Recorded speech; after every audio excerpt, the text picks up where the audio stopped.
Okay, let's start. Hello, everyone. Welcome to ReStructure 2.0 webinar series. I'll just give you a few information about, first of all, ReStructure. ReStructure 2.0 is a research project that is based at the Department of Civil Engineering of the University of Calabria. It was funded by the European Commission through the Marie Sklodowska-Curie Action or Integration Panel. This webinar series was meant to create an active network in which discuss about topics from the broader area of the geotechnical earthquake engineering and, of course, to disseminate the research among us. We will have more or less one webinar every month throughout the whole duration of the project that will end on August 2023. And the webinar will be in person, partially in person at UNICAL University of Calabria and partially online, like this one that we have today. The speakers during this webinar series will be worldwide experts in the broader area of geotechnical earthquake engineering. Here there are few names of the previous and the upcoming speakers of this webinar series. And just before starting, how to be informed about all the webinars, you can subscribe to the ReStructure 2.0 newsletter on the official web page of the project, or follow the ReStructure on social media. So now let's go to today's talk. Today I'm really happy to have as host Caterina Ziotopoulou. She's an associate professor in the civil and environmental engineering at the first department at the University of California, Davis since August 2016.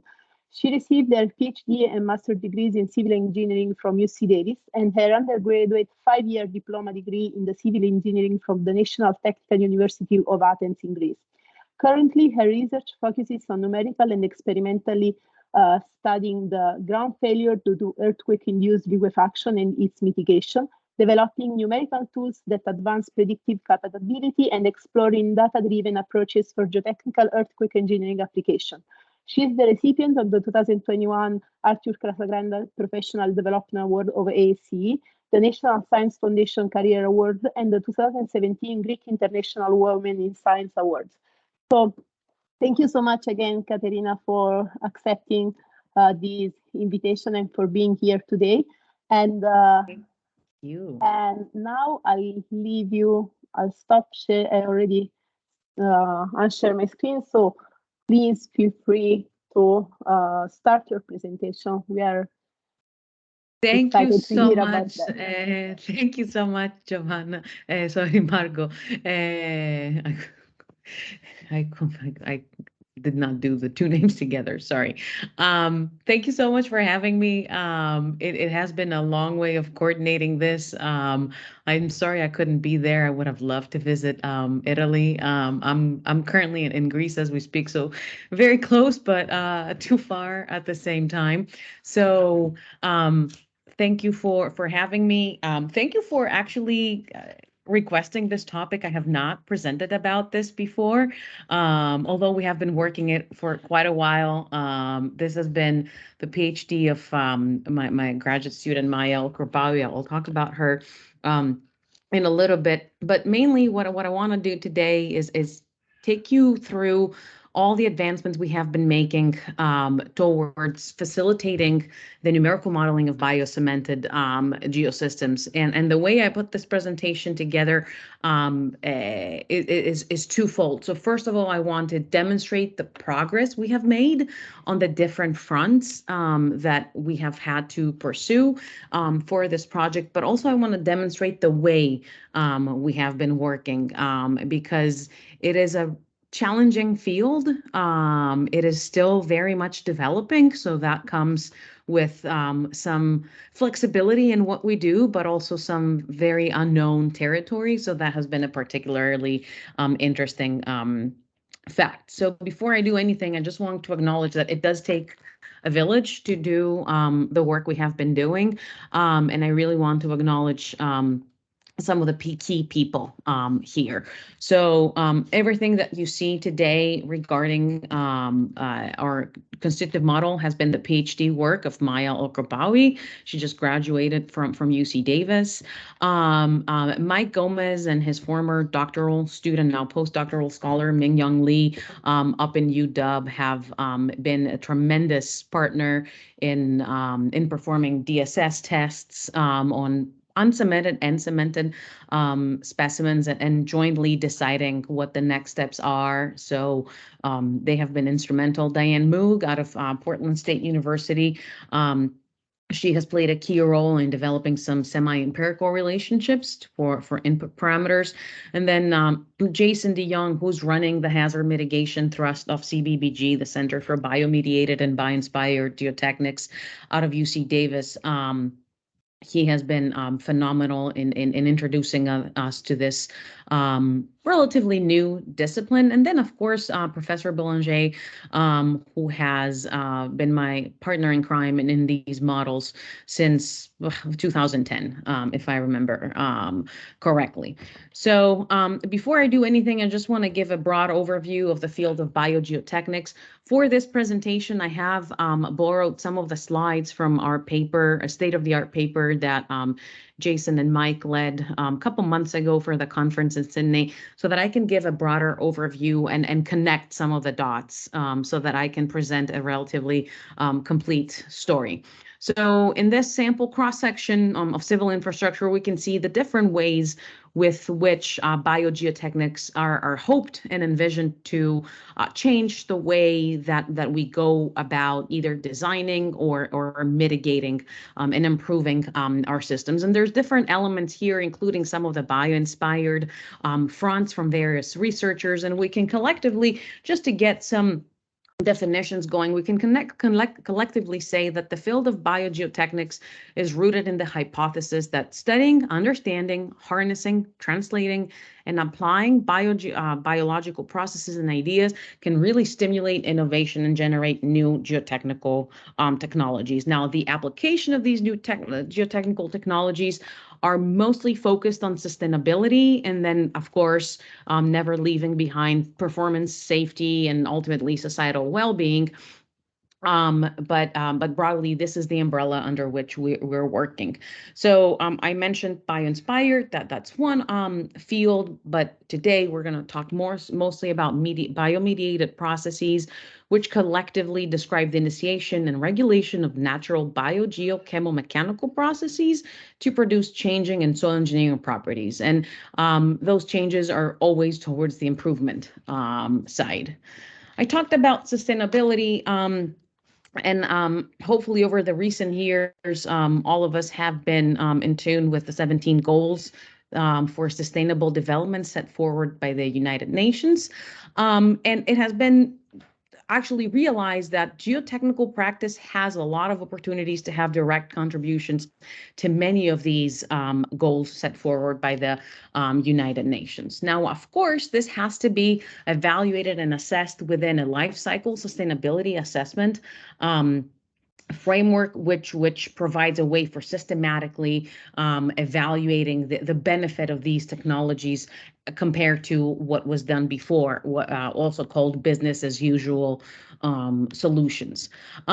Now, just to get a little bit on the philosophical side of things, and I mentioned this a little bit in my introduction, there is this Coleridge dilemma, which has an applicability in many more disciplines than geotechnical. We choose to adopt it in our case here, which highlights the different inherent tensions when you are developing a new technology. So if we pick this plot, and in the x-axis we put project maturity, we will have two plots: the potential for reduction of environmental impacts on the left and the cost of reduction of environmental impacts. And when you're developing a new technology, on the project maturity at the beginning, you have huge opportunities for change, but you don't have a lot of knowledge. But on the other side of the spectrum, and as the project matures with regards to cost of reduction, you have more knowledge, but the technology is locked in. So you have less opportunities to inflict changes or, go backwards in what you have done. So if you look for the definitions or the overall presentation of this dilemma as has been established, it is really a fight between information and power, whereby you cannot have a good prediction of impacts until the technology is excessively developed, but it's also a power problem because control or change is very difficult when the technology has become much more entrenched. So in our case, I will preemptively say that for the particular work we have been pursuing, we're more on the left side of the spectrum, which is going to drive some of the things I'm going to go over in a bit. So I have a very simplified here schematic of the process of biomediated geotechnics. I'm not going to go over any chemistry equations. I never had to deal with any of them, so I don't want to fake any knowledge here and pretend that I am fully engaged in that part of the spectrum. Mike Gomez and then Brina Montoya out of NC State, together with Jason DeYoung, they have been instrumental in fine-tuning some of these details. So what we're really trying to do is realize a chemical reaction in the soil, which is driven by biological components. And the biological components are the ones that are controlling the time, the rate, and the distribution of the product as depicted here, which is a real picture from microscopy. Now, in the process, we do different types of monitoring, mostly geophysical methods that characterize the product. We can inform the mechanical properties, anything from permeability, stiffness, CFE, traditional types of properties, and then responses in PQE environments, either in deformations or in stress paths and all sorts of things. So as we upscale to the field, it is important to evaluate uniformity and permanence and manage the byproduct, but also for our presentation today, my focus is going to be on the design for the mechanical response. Envisioned field applications are anything from liquefaction mitigation, improvement of foundation conditions, slope stability, erosion, and as the field is progressing and feasibilities are investigated, the field applications are opening up. Examples of these types of technologies, I'm going to focus on bio-cementation and particularly MICP, microbially-induced calcite, precipitation. So here, collectively, our research community definitely does not question anymore whether or not these technologies can work. There has been significant progress in this domain, but still there are many questions. One of the recent findings has been that this type of artificial cementation can overcome challenges in sampling and characterizing natural cementation, which has been a big gap in our domain. So bio-cementation has been envisioned as being a good proxy for natural cementation. So some researchers are pursuing the study of natural cementation via MICP. Now, as we move to the right side of this spectrum, there is a need to develop and implement a constitutive modeling framework, barely to have a mechanical model so that we can design many of the field deployments. Eventually, you do want to mitigate liquefaction at the field level. So having a model that can do that is key. Now, I will say that when we talk about quantitative frameworks, there is the constitutive modeling framework, which talks about the mechanical aspect. There's also the option for coupling biogeochemical and mechanical models so that you can predict the whole process between like material formation, distribution, its degradation, and the systems level engineering response. For today, and generally the focus of our work has been mostly on the mechanical model, with the rest of it, the whole coupling process being more of a wish for the future. With that, and I talked about talking a little bit about how we have been working over the last couple of years with Maya. So I want to place the overall goal of developing numerical tools in the center of the slide, and these can facilitate different processes, if you'd like. On the left side, we need to be developing. On the right side, we need to use them to design, simulate, investigate, optimize the design of geotechnical structures. Continuous validation of numerical tools is a permanent thread that one needs to be considering, or else their utility definitely does fall apart. On the left-hand side, as you seek to develop numerical tools, though that can only happen on a very robust basis of your materials and loading conditions and understanding the responses at any scale you're interested in. And that is typically informed by case history data, field data, lab data at different scales. Here I'm showing mini cartoons of either DSS testing or cone penetration testing in a centrifuge environment, so a reduced scale model testing. And then, of course, always combined with fundamental understanding of soil behavior. One must never forget that. On the right-hand side, and one can always envision these circles as cogs, basically getting each one in motion. We use numerical tools to respond, predict, and mitigate the impacts of hazards. So, and one typically finds themselves moving up and down this these cycles. So it's not a straight line. You always go back and forth, and this is something that we have been doing as well. So after this, just setting the tone and some of the background motivation and philosophy for what we have been doing, my plan for today, and we'll see how time goes, is to first and foremost go over a review of experimental behavior of MICP treated sands. One needs to know what type of materials we're looking to simulate. Then I'm going to talk about the development of PM4 sand C. This is the name of the model we have been working on. Then I want to address the issue of usability for a constitutive model. Ultimately, you do want research products to be used by researchers and practitioners, and for a new field with new materials like the one we're dealing with right now, that is always a huge challenge. And then I want to demonstrate its response, at least at this stage that we are at, both through single element simulations and site response analysis from centrifuge model tests. On the right-hand side of this slide, I'm showing three microscopy images out of UW showing how different levels of cementation look at the grain level, progressively moving towards heavy cementation. I will say that anything I talk about today does not have to do with heavy cementation, mainly because there we're not talking anymore about a continuum type of failure, but we're going into more fracture mechanics. And the continuum models we have been working with cannot handle that. So that has been right off the bat outside of our scope. So going a little bit over what we know about MICP treated sands or bio-cemented sands, I'm going to first go over, just to create a juxtaposition between the two, about what we know about clean sands.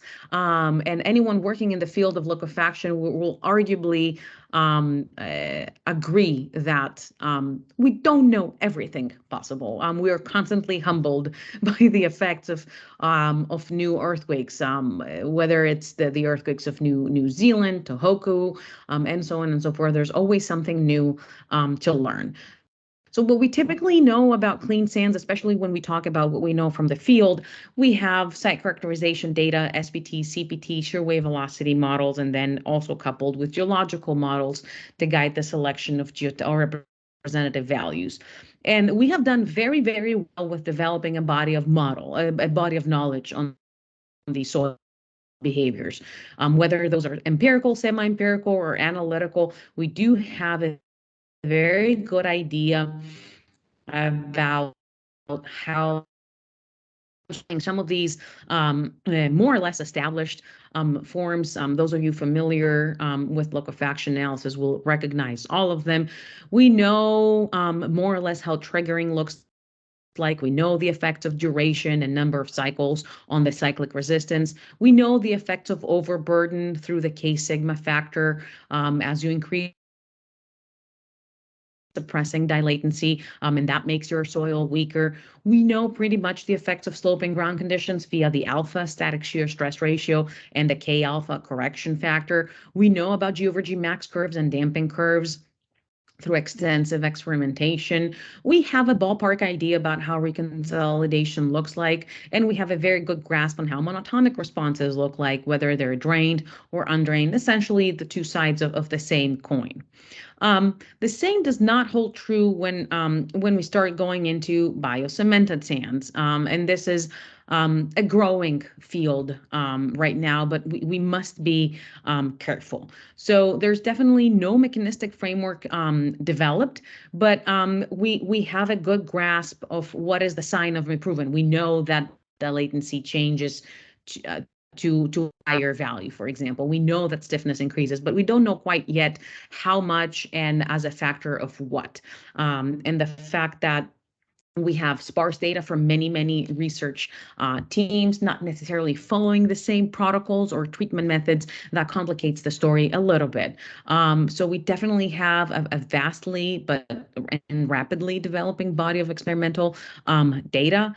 There's numerous ways with which people characterize the product. So we have seen calcite content by mass, calcite content in percentage. We have seen shear wave velocity measurements, cone tip resistances, and all that poses a pragmatic challenge as you go to the field, because we do have the question, once you implement this in the field, what are you going to check for QA and QC? Are you going to push a cone? Are you going to do a shear wave velocity measurement? Could you possibly extract a sample? And if you do, how representative is that of the treatment you have done? So, and as one is thinking about developing a model, all these are things that one needs to be thinking about. We don't know the range of operating field conditions. Now field testing, and I have some pictures here on the right, is evaluating the depth of improvement that one can achieve. But it is really different to treat a sand in situ and then, for example, say, place a structure on top of it. And it's very different to treat it under an existing overburden, because the effect of the overburden is changing. So things like that can really matter. And then, of course, we have issues of spatial variability, and there are some models available, but most of them are either for monotonic conditions or have been calibrated for specific cases. In the literature, one can find different families of model, and we find that macroscopically, once somebody stops thinking about the method but thinks about the product. For example, we have drawn some inspiration from works that have to do with unsaturated soils, for example, because ultimately in unsaturated soils you may have some apparent cohesion through the suction that partial saturation may induce around the particles. In bio-cementation, we have the creation of calcite bonds. So that has been quite challenging, but also quite interesting to navigate. So in the next slides, and these are some of the slides that we put together for the state-of-the-art lecture that Jason DeYoung and Mike Gomez delivered earlier in the year in Sydney. And on the top right, I will try and have in some of the slides a little cartoon of what we're trying to build towards to. So we have a lot of information about the microscale distribution of calcite precipitation, and that has been characterized using either direct imaging and surface characterization techniques, such that we can start having an understanding of what happens at the particle level. So there have been observations that precipitation can produce particle surface coatings. That becomes very important to how these interact with each other. It binds them together. It creates bulk densification of the overall specimen just by the virtue of the fact that you're adding calcite solids into the soil matrix. It changes particle angularities, but it also manages to retain a relatively open pore structure with little impact on the permeability of the product. Now, the microstructural changes map directly to changes in macroscopic engineering behavior, which is what becomes important now. And these have been ballpark organized in 3 categories: improvements in stiffness, improvements in strength, and improvements in dilatancy. So we do have confidence on what happens in that. In terms of what happens at the particle level and what are the mechanisms of improvement, there have been microscale studies and mechanical testing of particle-to-particle interactions trying to see what kind of mechanisms we have. And those have been broadly categorized between debonding, a mixed type of failure, or an internal failure, internal being to the bond. And these distributions do govern the initial stiffness with which your material is starting and the peak tensile strength that it can reach. Now, in the plot here to the right, we see a plot of tensile force exactly from these types of tests versus time or induced strain. These can be considered in alternation to each other. And we can see different magnitudes here, but definitely we can see consistent patterns of how the failure looks like. We have also seen that there are significant changes in the particle shape and the roughness. And that typically affects a lot the way that the particles interact with each other, even after the bonds have been broken, if one likes. So that affects a lot the post-shearing response of these types of materials. So and it's important to see and distinguish between the different phases of loading. So where at small strains you have more of the bonds operating, but when you go to large strains, you have more the densification operating and the increased angularity operating. We have now started seeing results from also resonant column tests, characterizing the small strain behavior. And this is all work coming out of NC State and Brina Montoya's group over there. And we do see some consistent pattern. Cementation at the particle contact directly increases the soil matrix shear stiffness, and that is evidenced by the linear increase in the shear wave velocity in proportion to the amount of calcite precipitation, up to 10% by mass in this case and scenario. So the brittle cementation results in the secant modulus decreasing with shear strain, such that the modulus reduction curves collapse to a non-cemented case by 0.5%. So that has been a consistent observation. We see G over G max curves shifting to lower strains, and we also see the threshold shear strain decreasing. So the shear strain at which you depart from the elastic behavior.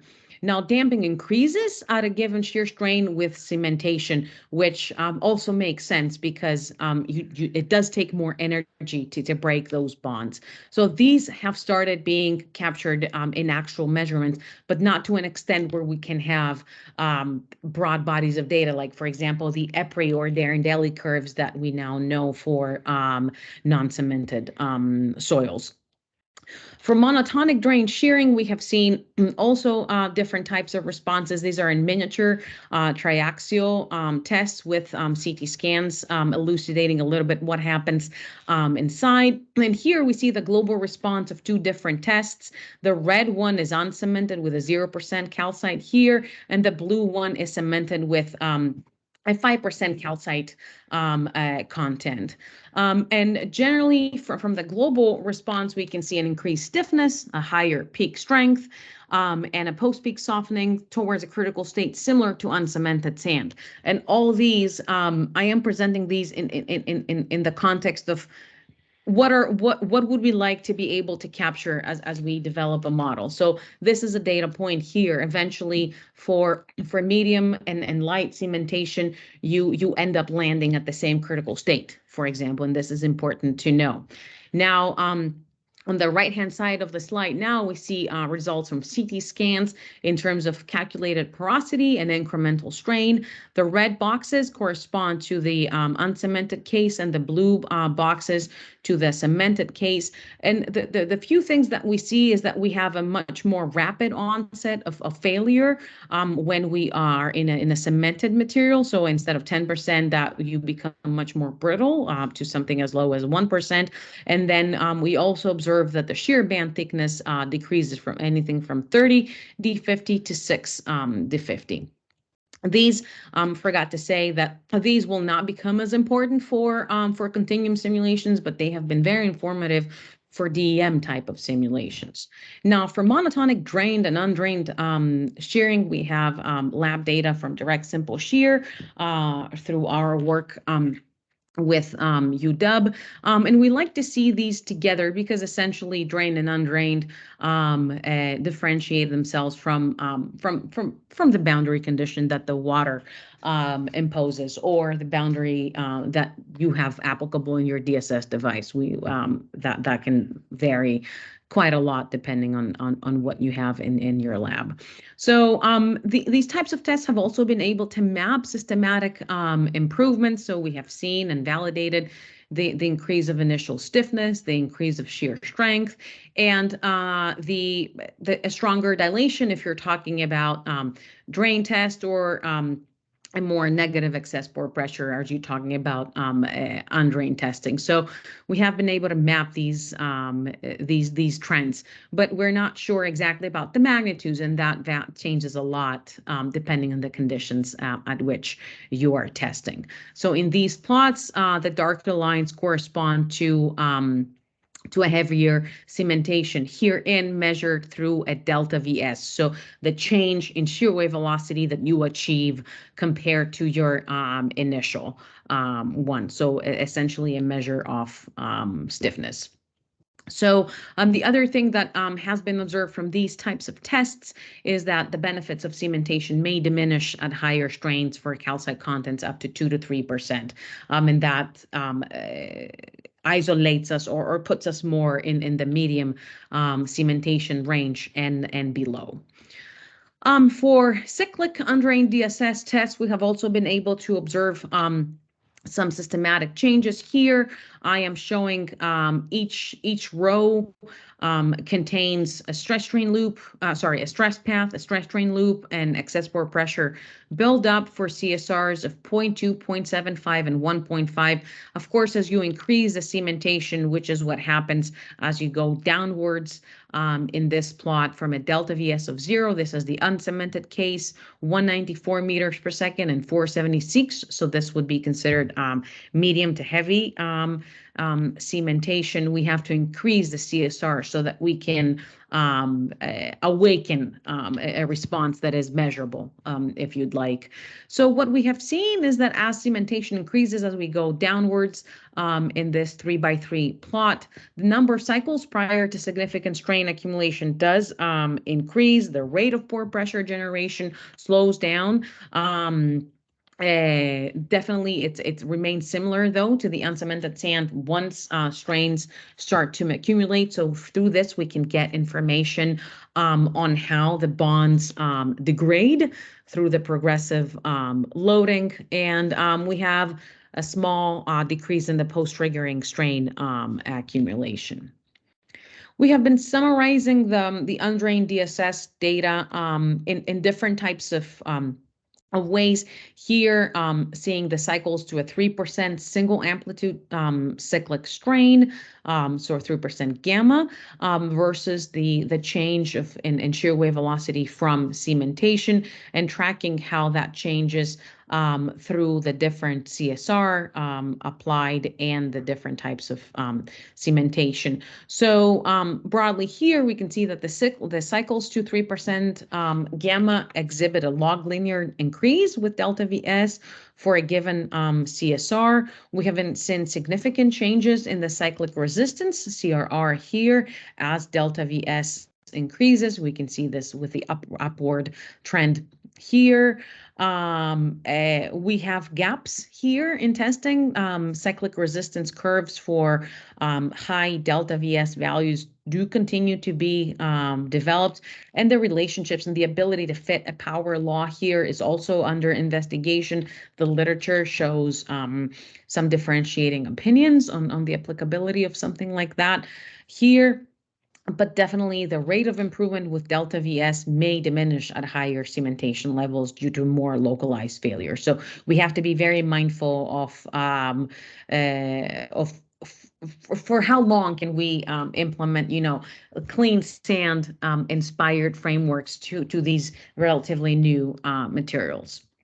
We also have information from cone penetration testing, which will become useful as I show you quickly at the end of this presentation about how we went about site response analysis and also populating our knowledge for addressing the issue of usability of this model. But quickly here, the soundings you see here, these are from cone penetration tests from a centrifuge test run by Kate Darby and her collaborators back in 2019 at the UC Davis.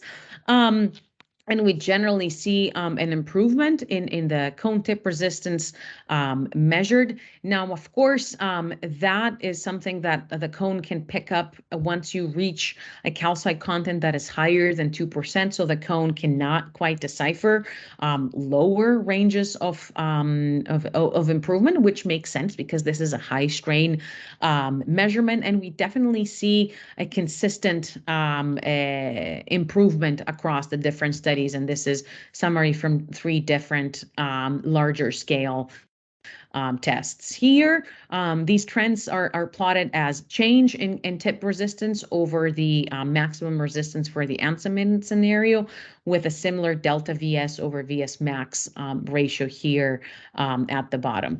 And this shows that shear wave velocity is better at capturing improvement at low calcite contents. So together, the use of both small strain VS and large strain QC types of measurements together that can improve cementation detection.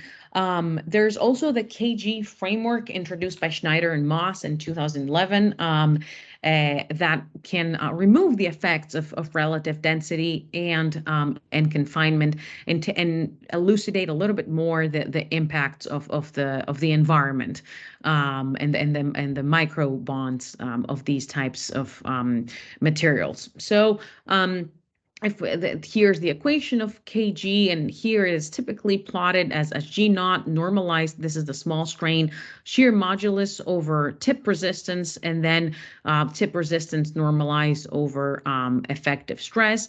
And we can see these ISO Kg lines, if you'd like, which nicely map out different types of microstructural effects. So for example, uncemented Holocene soils, so very fresh, then going more into cemented and calcareous soils. And we can see that the types of soils that we're dealing with and we're measuring through bio-cementation in the lab map out to values higher than the Kg of 1,100, which corresponds to the upper limit of cemented and calcareous sands here. So this is another way to see that and see that some of our data exceed the bounds of the original framework that was designed. Now, these data are from collaborators and partners through CBBG that I'm leveraging here to show you what we know. But also one of Maya's first tasks, and quite actually insightful, was to collect all possible data from the literature that show mechanical information or mechanical response information on natural and bio-cemented sands. And we found 70 data sets for bio-cemented sands. Or naturally cemented sands. We did not use data sets that were just showing improvements. We wanted to see mechanical testing. So we have summarized that to facilitate our progress in tables where we have investigated and seen the parent soil, the type of treatment, what type of tests were performed, what kind of parameters were varied, what kind of cement content or calcite content was reported, what was the delta VS, and how did the authors characterize their product? Because we have found some differences with how the verbal information is communicated. What is a lightly cemented for one researcher is not necessarily lightly for another one. So we have found that to be quite interesting. And through this summary, we have managed to keep finding correlations, which become useful as you seek to develop a model. So here we have some of these studies and show the changes in shear wave velocity versus calcite content by mass in percent, and we generally see a linear trend. Of course, there's a reasonable scatter, and we see a near linear increase from 100 meters per second to 800 meters per second at 4% calcite content by mass. And then, of course, all this variation here does have to do with different soil types and fines and treatment conditions. So all that is to say that this is what we know about these soils, and it's not much. It is plenty, but it's not much, or not much comparatively to what we know about clean sands. So going into the development of PM4 sand, I'm going to try and do some connections here. Now, before anything, we selected a baseline model, and the baseline model we picked was PM4 sand, mainly because it was part of our working group, so there was a lot of institutional knowledge, if you'd like, about it, but also because it really has the ability to capture a clean sand quite well, and recognizing that a lightly or a medium cemented sand will ultimately become quite comparable to a clean sand. We found this model to be a good baseline. So it follows a basic framework of the Dafals and Manzari model. It is a critical state based, it is stress ratio controlled, and it follows the framework of bounding surface plasticity. Critical state based means that it's cast around the relative state parameter, and all the equations are honoring that framework such that you can reach critical state and nicely and eloquently combining the effects of packing through relative density and mean effective stress. Stress ratio controlled means that all plasticity in the model takes place as you're changing stress ratio. So basically, if you're going up on a constant stress ratio line, you will never have enough plasticity.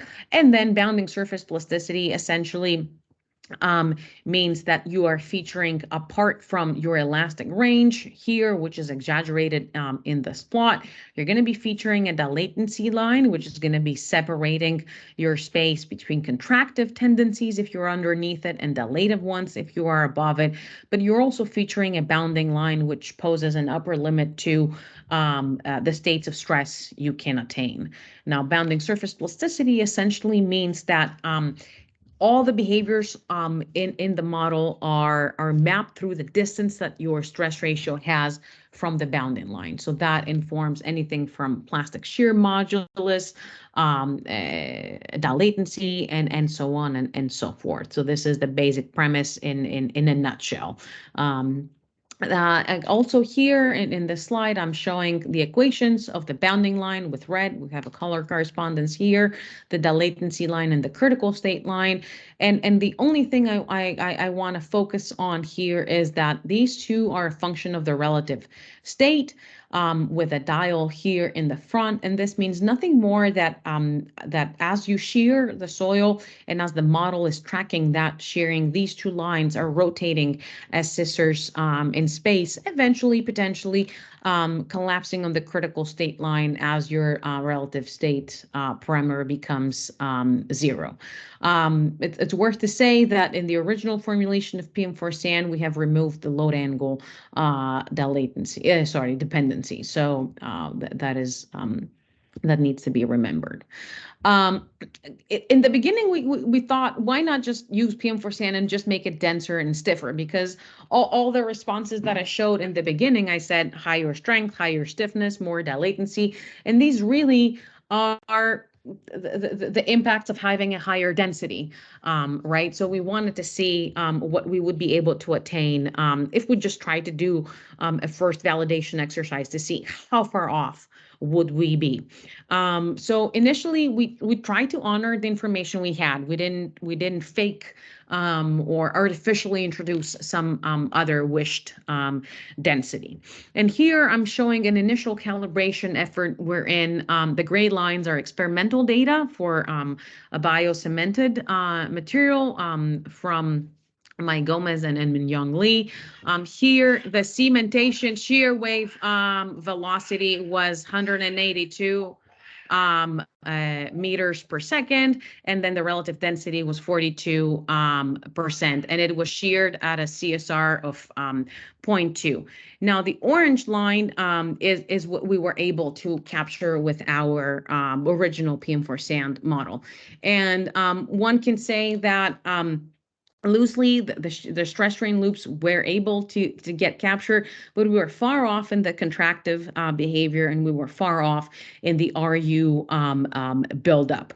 So this was far from what we wanted to get. We could introduce a higher density or try to find a connection between what would this treated material correspond to if it was to be treated as a denser material, but that would not be an honest treatment, and definitely that would not be a treatment that would ensure a nice extension to the field. So some of the constitutive changes we made in the formulation, we inherited that, and we did some modifications and some additions. So one of the additions, and here anything that is an addition is going to be an A, and a modification is going to be an M.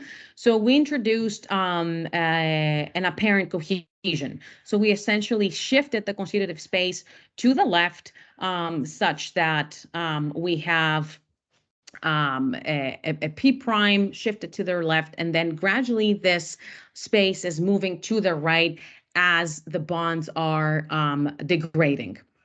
So that was one of the first changes. I'm going to talk a little bit in a bit about how we inform this apparent cohesion here, because this is something that is needed. Now, we also did a modification to account for the contribution of cementation to stiffness. We have seen that this is a very important parameter. So we introduced a new parameter, VSR. So this is the ratio of the treated over the untreated material. So for example, if you start from 100 meter per second shear wave velocity and you end up with a 200 meter per second, then your VSR is 2. So and this informs the N factor that controls the effect with depth. So we also wanted to account for the degradation of the bonds. And I'm showing here the equations only so that you can see some of the effects. So essentially, we have a degradation law that that controls how fast or how slow you go back to your initial condition. So we used as a damage metric the plastic deviatoric strains. And also we use a range here. This is RS here in this plot, so that we can control where this degradation begins and where this degradation ends. If you have information from the lab, you can actually inform this factor from it. So we have one damage parameter, and then we have one parameter that tracks how degradation is accumulated. And here we can see how these different parameters are operating with each other. Now, in terms of parameters, coming in with PM4 sand, we already had 3 primary parameters. So these are parameters that the user must specify at all costs. Those were the relative density, G naught, which is the shear modulus coefficient, just a dial in the G max relationship, and then a parameter to calibrate for your cyclic resistance. Now, as I mentioned before, we added VSR, which we envisioned, and with discussions with collaborators and then stakeholders who are working on the upscaling to the field. They expect that this is something that one would be attaining by measuring a shear wave velocity in the initial condition and a shear wave velocity after treatment. So PM4 sand on its own already had 21 secondary parameters. And they came with default values based on calibrations, a generalized calibration. So those could be adjusted based on advanced lab test results. But now with the modifications that we made, we have 5 additional secondary parameters. Those two are apparent cohesion and peak friction angle, which control the initial contribution of cementation and inform the shift of the constitutive space that I just talked about. Now the apparent cohesion is informed by a new relationship we have developed between CPT, QC measurements and apparent cohesion.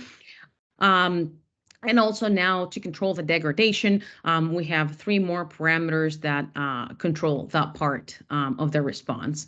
Based on the observations we have seen from tests, we have selected some default values for those, but as one has more parameters, that can change, of course.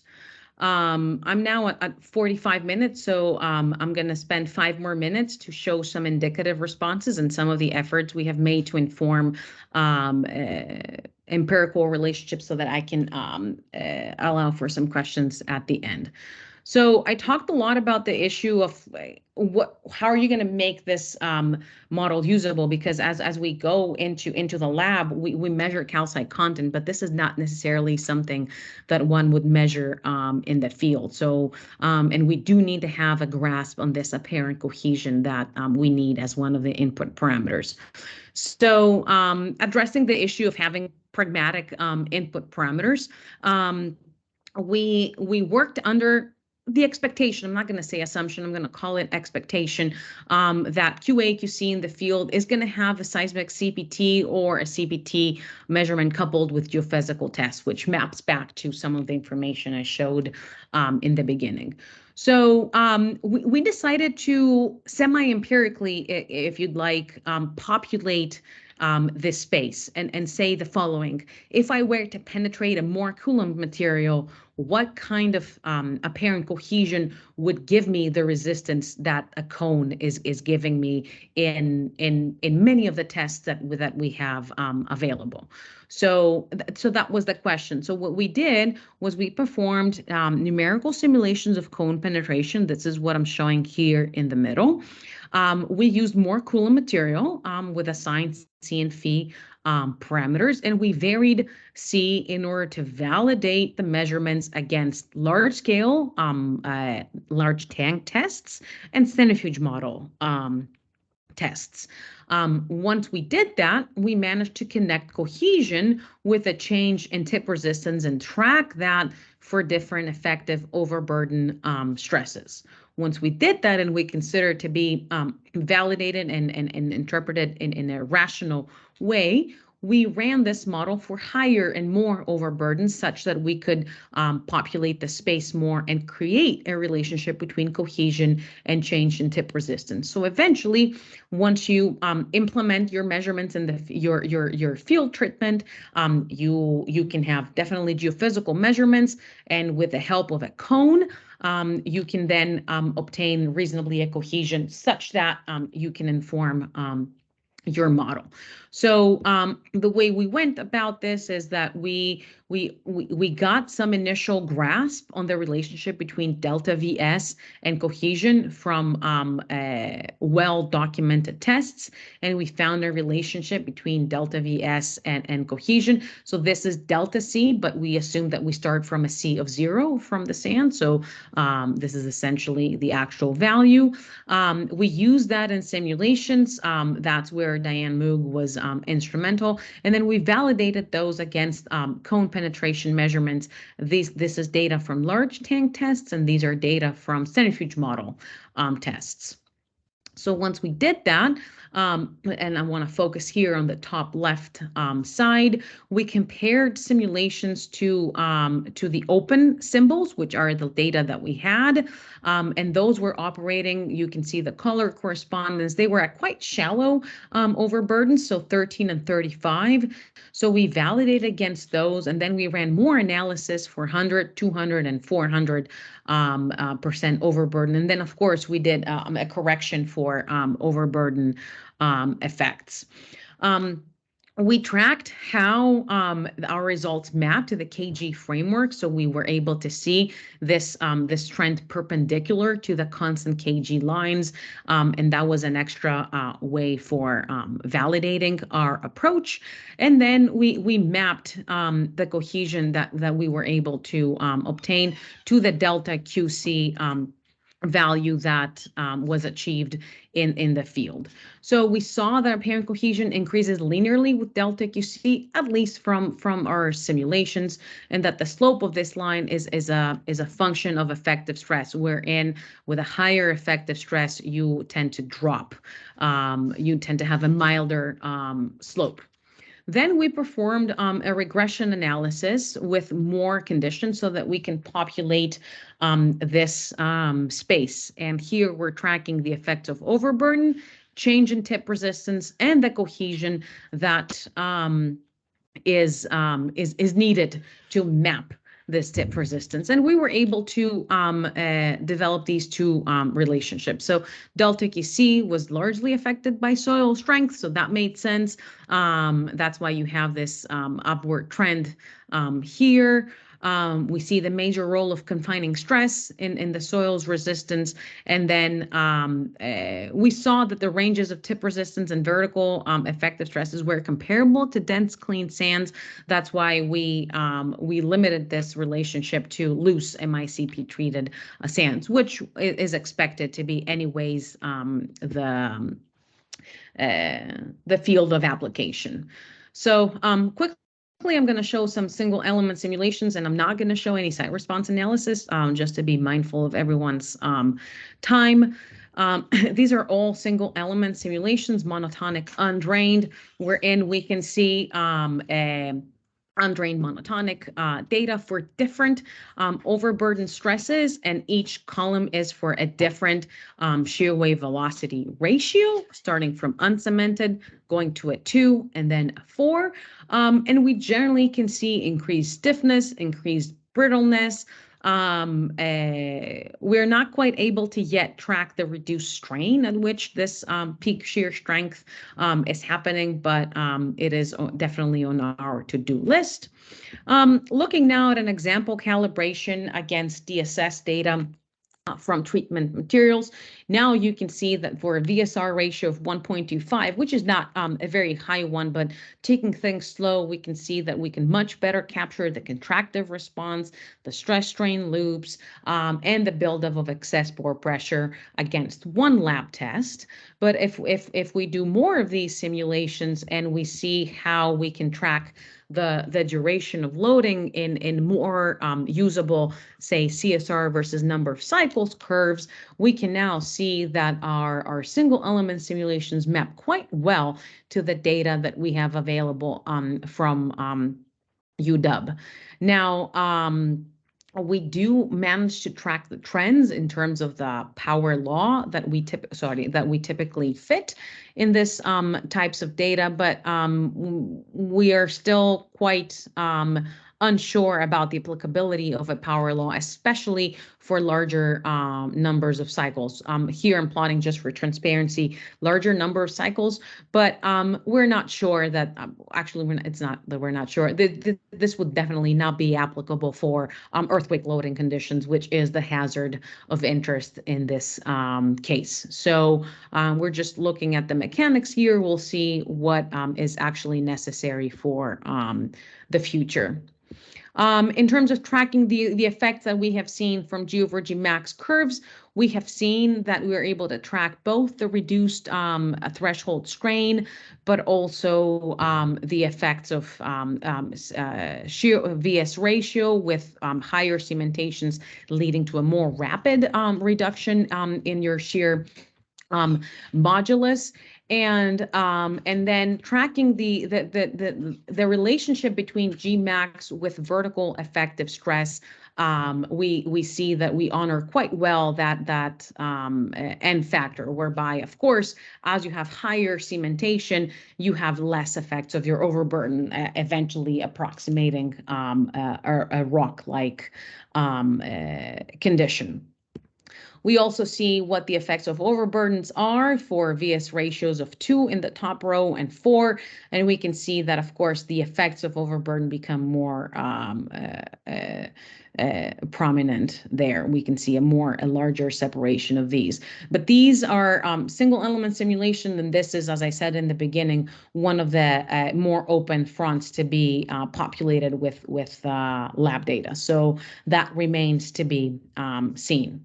I'm going to now wrap up, and I'm honestly skipping some slides on the site response analysis, but my introduction took longer than what I would have wanted to.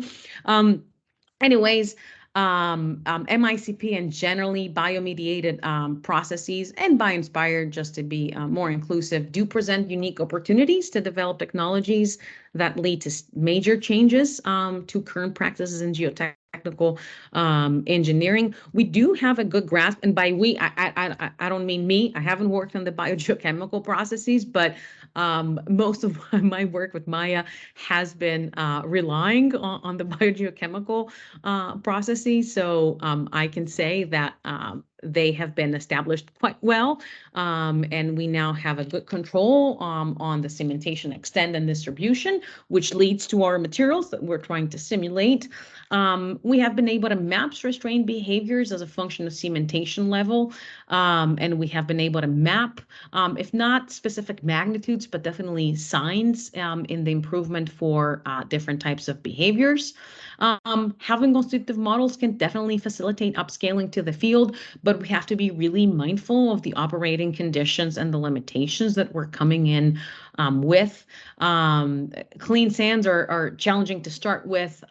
Cemented or bio-cemented sands are not easier by any means. We followed in our work the framework of PM4 sand, and we made modifications to make it provide a more reasonable mechanical response informed by the information that we had. We prioritized the contribution of cementation to stiffness and the degradation of cementation such that we can end up with a clean sand material and honor the same critical state line, which has been validated from testing observations. The elemental behaviors, I will say that the set response analysis that I did not show also show a very good match to centrifuge model tests. So that is quite promising. So we hope that once we are fully done with this, it's going to be a useful design tool. Of course, we wish for more models to be out there because that generally increases predictive capabilities and confidence in them.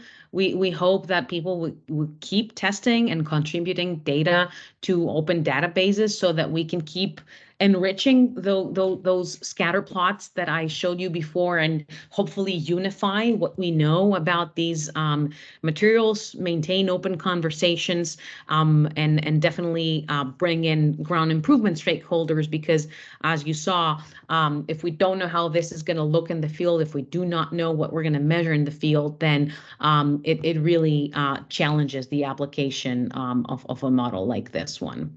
So with that, I'm going to wrap up. I took a little longer than what I wanted to. I want to again acknowledge Maya Okobawi. She has been a phenomenal student to work with. Nothing here would have been possible without her. And then Michael Gomez, Min Young Lee, Diane Moog, Jason DeYoung, and Ross Boulanger for all their help and participation in all the conversations we have had.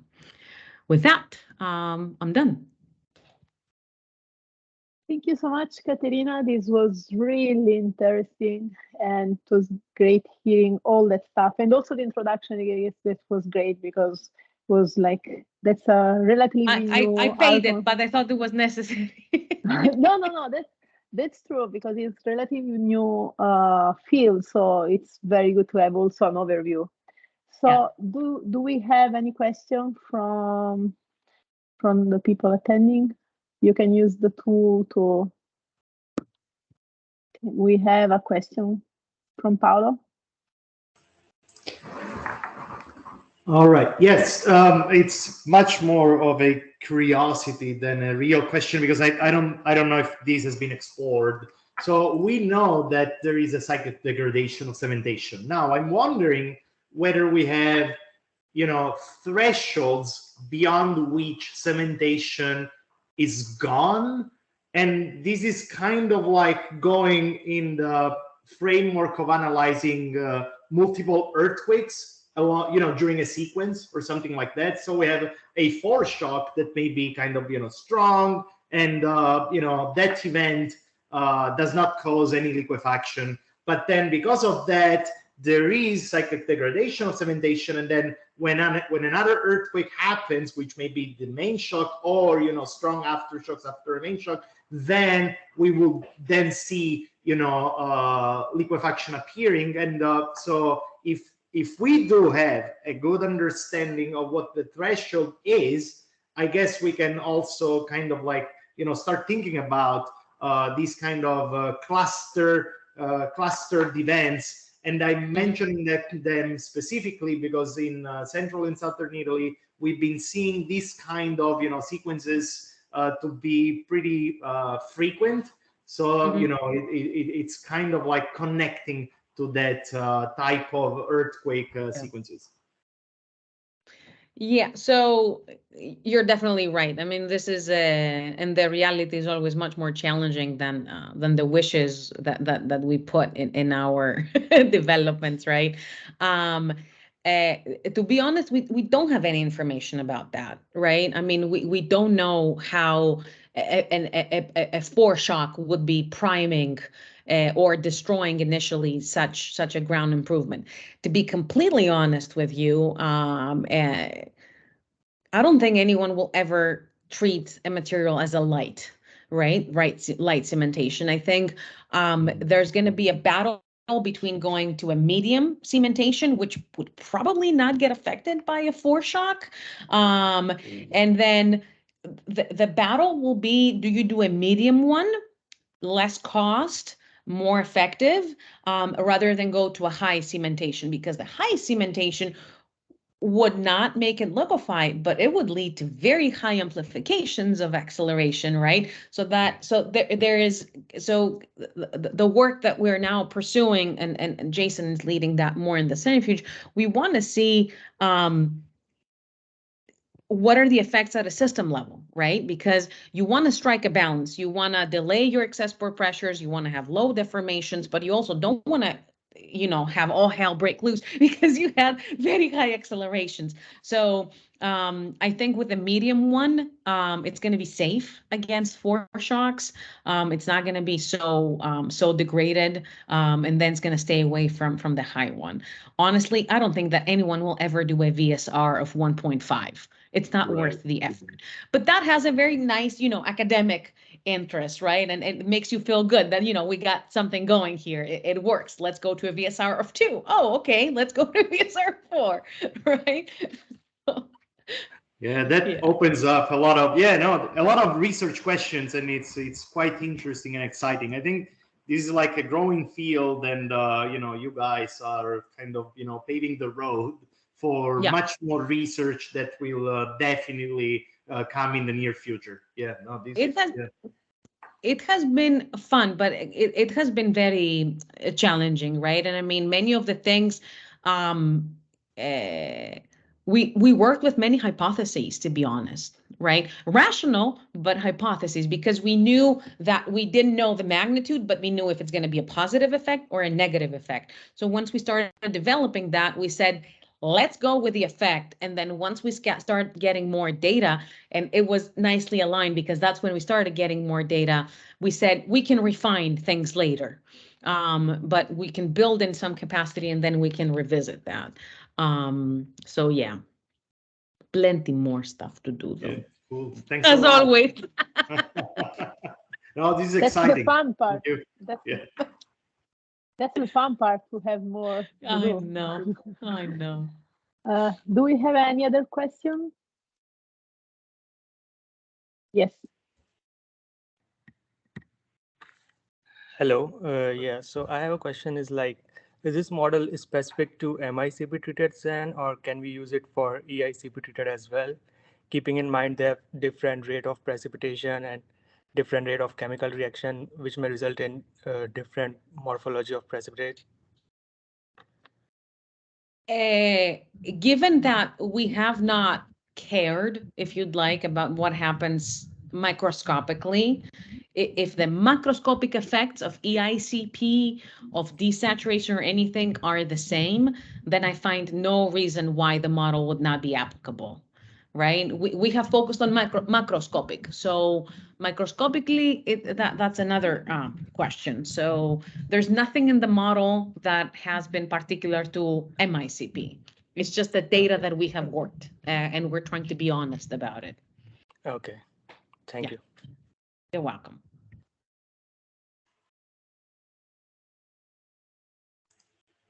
Leonardo, do you have also a question? Okay, thank you.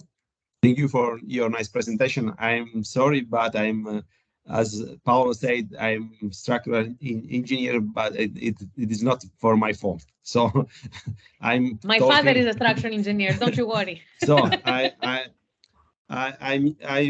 work with plasticity and limit analysis for many time. And as you presented a new model for evaluate the strength of this new cemented material, so I expected to see maybe an elastic domain, so an admissible domain for this new material, like more Coulomb or something like that, maybe amplified, and to see how are, with respect this elastic domain, the plastic strains. So do you have some idea how to construct this elastic domain on the basis of your data? Like to have something like more Coulomb or Drucker-Prager elastic domain for these materials? We have not, because we wanted to work with cyclic data, so go straight to earthquakes.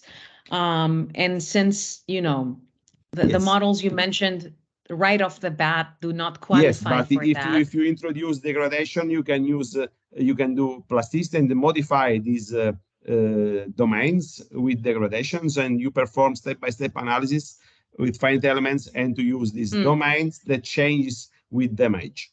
So maybe it's interesting to apply this kind of approach for simulations. Yeah, I'm not going to disagree. You're right. We haven't done it, but you're totally right. I mean, there's no reason why it couldn't work. It would have been simpler, possibly. Yeah. So your simulation are based on nonlinear elastic analysis, kind of this kind of approach. Yeah. Forward marching. Yeah. Okay. Thank you. Yeah.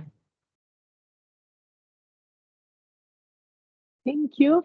I don't see any other question. Oh, yeah, we have one more. Please go ahead. Hi, good afternoon. Thanks a lot for the very nice presentation. It was incredibly interesting. Thank you very much. I got a question which is probably kind of more tangent towards the core of the presentation you had, and I should apologize because I missed the first 5 minutes. So if I'm asking something you already explained, it's okay. Don't you worry. It's related to the treatment, the in situ treatment. So how do you apply the bio-cementation on site? I was wondering, the depth you can reach, for instance. So how it works on site, and also the costs. So I was wondering if if the costs are competitive, or if alternative already established soil treatments are more competitive at the moment, and you have to work on that. So I was wondering, how the applicability of it has been explored. So this is not my field of work, So I'm going to tell you everything I know from my interactions and my osmosis ability. There is no specific cost estimate to the extent of my understanding because this has not been formally deployed. There are field trials planned for the future. One will happen in Canada probably next year. So because this hasn't been adopted by formal, ground improvement stakeholders, there is no way for me to know that. Now, as far as the process is concerned, it happens by, creating wells inside the soil and injecting the treatment agents that induce the chemical reactions that lead to the calcite precipitation. Now, the design of it has to do with knowing a little bit the stratigraphy so that you know where there's going to be preferential flow because you place the wells, but then the way that these reacting agents are going to go laterally, that has to do with the stratigraphy, the type of material you have, its permeability, and so on and so forth. Now, the treatment depths are not that big. I mean, I think they go up to like 5 or 7 meters, and frankly, that's where most of liquefaction hazard is coming from. So that is something. Now, I mean, of course, there is huge interest about greater depths if those pose a challenge and how a higher overburden would affect the application of the treatment, right? So, but that is something that I'm not unfortunately familiar with. Okay, thank you very much. Thanks a Thank lot. Very you. useful. Thank you. Okay, guys. Okay, no more questions. Okay, thank you again. You know where to find me. Yes, we do. Thank you so much again. Okay, thank you so much. This was great. I wish I could be there. Next time, we'll be waiting for you here. There is always an open invitation for you here. Thank you so much. Thank you. And waiting for you for elastic domains. Yeah. Of stress. I'm not going to come before that then. Thank you. Thank you so much. Thank you everyone also for attending, and I hope to see you all at next ReStructure webinar. Thank you and have a good night. Thank you. Bye-bye.